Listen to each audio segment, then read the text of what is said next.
Menurut laporan resmi dari pengadilan Jepang, Furuta ini diperkosa sampai 400 kali, dipukuli setiap saat, dan dia itu digantung di platform, diperlakukan seperti samsak.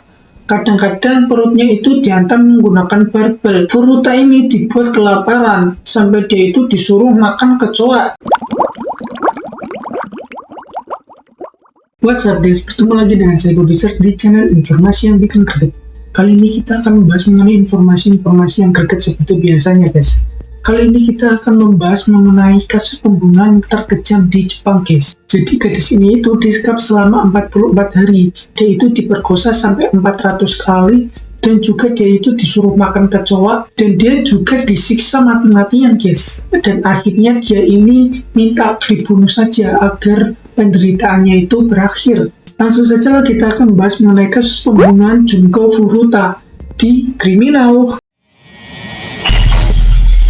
Cantik itu adalah berkah guys bagi setiap perempuan di dunia guys. Oleh sebab itu Junko Furuta ini populer di sekolahnya di SMA Yoshio Minami. Namun cantik juga membawa kutukan guys. Bukan karena dia ingin mendapatkan tatapan iri dari perempuan-perempuan lain, tetapi karena nasib sial itu mempertemukan Junko Furuta ini dengan seorang monster guys bernama Hiroshio Miyano. Miyano ini mempunyai reputasi jelek di sekolahnya guys. Dia itu seorang tukang bully di sekolahnya. Dia itu suka mengintimidasi siswa-siswa lain dengan cara dia ini bilang bahwa dia itu adalah antek-antek dari Yakuza. Miyano dan kawan-kawannya itu menyukai gadis yang dianggap mereka itu nakal, yang suka minuman-minuman keras, dan juga suka merokok, dan juga mengonsumsi narkoba. Tetapi Junko Furuta ini harusnya berada di luar koneksi mereka kan guys. Tetapi Miyano ini tertarik dengan kecantikannya si Furuta guys. Pada suatu hari Miyano itu nembak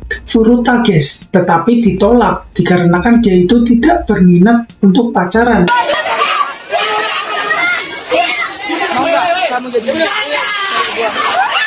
Jantung berdebar-debar, rasanya tak menentu. Sakit sekali, everybody.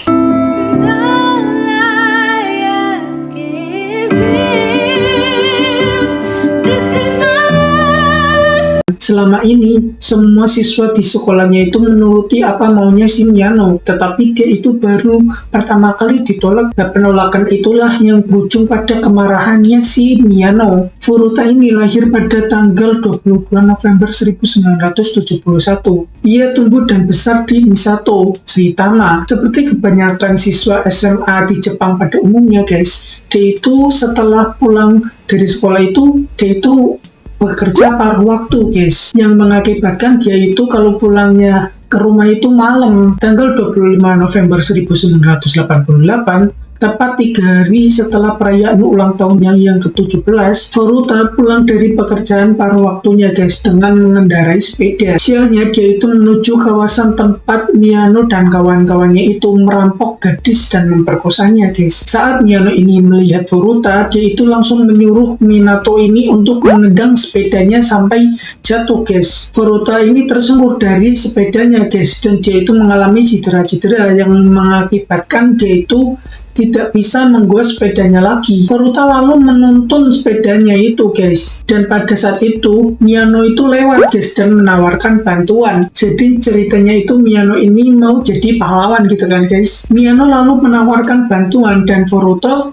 dengan tanpa curiga dia itu mengiyakan bantuan tersebut guys. Akhirnya Miyano malah menuntun Furuta ini ke sebuah gudang kosong yang tidak jauh dari tempat sepedanya itu jatuh guys. Miyano langsung menyeretnya dan Furuta itu langsung diperkosa guys. Dan si Miyano ini mengancam kalau dia itu memberontak, dia itu bakal menghubungi Yakuza. Setelah memperkosa, Miyano itu langsung bingung guys mau diapakan kan Furuta ini. Dia langsung menghubungi ketiga temannya tersebut guys. Ketiga temannya itu bernama Ogura, Watanabe, dan Minato. Sontak Furuta ini kaget guys karena ada Minato di situ yang tadinya itu menendang sepedanya itu sampai tersungkur. Karena ketiga temannya itu juga bejat guys, akhirnya Furuta ini malah dibawa ke hotel dan mereka itu malah memperkosa beramai-ramai. Dan setelah itu si Furuta ini dibawa ke rumahnya si Minato. Si Minato itu bilang bahwa dia itu adalah pacarnya si Miyano. Orang tua Minato itu tidak menaruh rasa curiga guys, karena dia itu takut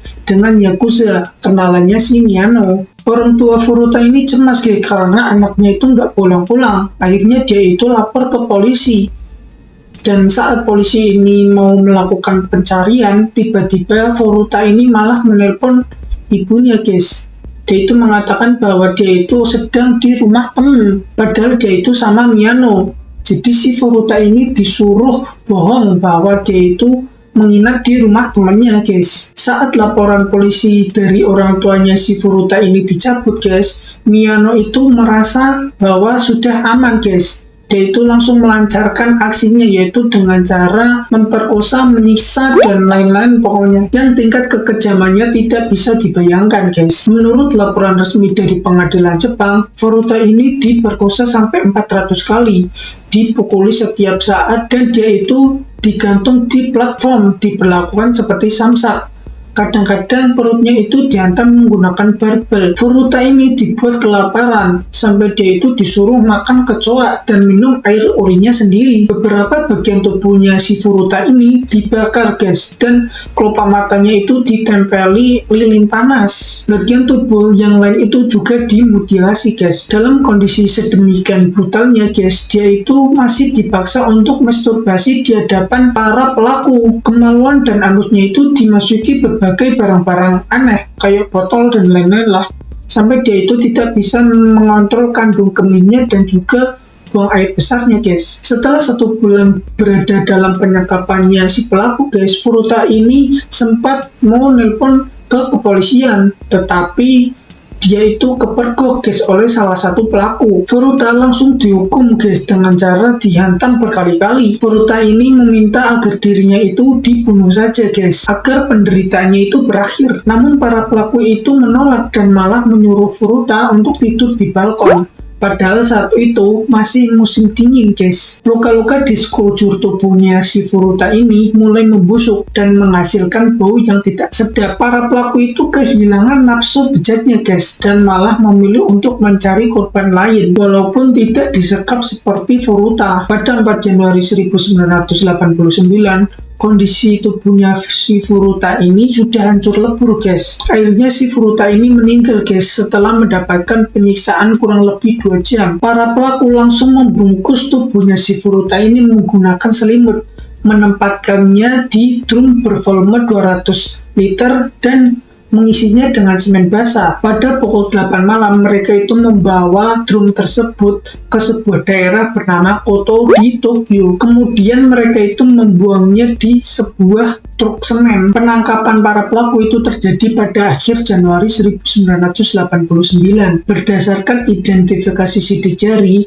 drum yang berisi mayat si Furuta ini ditemukan pada 30 Maret. Tak lama berselang, pengadilan itu mendatangkan seluruh pelaku, termasuk Miyano selaku inisiator. Vonis tersebut itu dirasa tidak adil guys dalam pandangan komunitas internasional. Hukuman paling ringan bagi para pelaku itu adalah 7 tahun penjara guys. Sedangkan yang paling berat itu si Miyano itu mendapatkan hukuman 20 tahun penjara. Hakim sejak awal kesulitan dalam memenuhi tekanan publik karena para pelaku itu masih di bawah umur. Usai bebas, beberapa pelaku itu masih saja bikin masalah guys. Ada yang menggawangi kasus penipuan, ada juga yang terlibat kasus penganiayaan. Mereka diamankan oleh pihak berwenang dan harus meringkuk di penjara besi lagi guys. Minato misalnya, pada pertengahan Agustus 2018 dia itu terlibat kasus penganiayaan oleh seorang karyawan di Kawaguchi. Ia juga menyayat leher korban. Polisi menetapkan Minato ini sebagai tersangka atas kasus percobaan pembunuhan. Rupanya Minato ini tidak belajar dari masa lalu guys. Ada juga yang menilai bahwa para pelaku pembunuhan Furuta ini